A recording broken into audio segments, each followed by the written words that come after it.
To understand how string objects are created and utilized, we'll look at a schematic of string objects in computer memory. So the memory consists of a heap for dynamic memory allocation and also a pool for reusing the same objects, and this pool is a memory space existing inside the heap.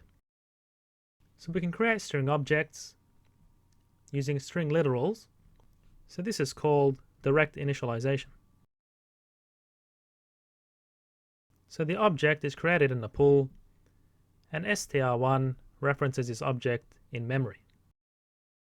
Now when we declare str2, also using direct initialization, the pool is checked to see whether the same object exists.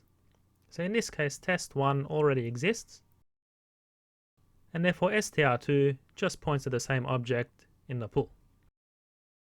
Now a string object can also be created using the constructor in the string class, and this is called dynamic initialization. So therefore this object is created in a heap, and it can also be created in a pool if it didn't exist already. So in this case, the same object exists in the pool and doesn't get created there. And here the str4 object is also created using dynamic initialization, where the string literal test22 is passed to the constructor. So in this case, test22 is created in a heap, and because it doesn't exist in the pool, it also gets created in the pool. So as we can see, pool objects get reused, and that's quite efficient in Java. So when we output string 1 to string 4, you get the following output to the screen. Now string objects are immutable, meaning that the string methods do not change the string object. So effectively, if we have str4 is equal to str1 plus str4, we have test1 being concatenated with test22, as we can see in this output. And a new string object is created in computer memory. And string objects can be concatenated using the plus operator as we saw, and also the plus equals operator.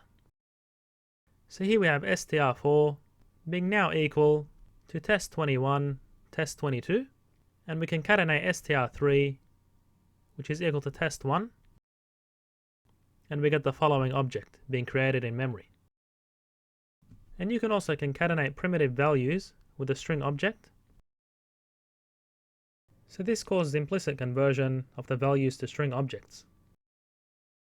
So for example, if you added 7, where 7 is an integer, then that'll get concatenated to this string, and you'll get the following output. And also, escape sequences start with a backslash and have special meaning in Java.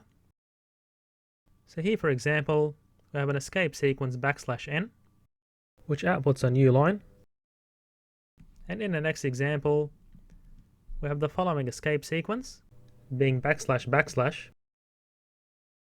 and therefore \n gets printed to the screen.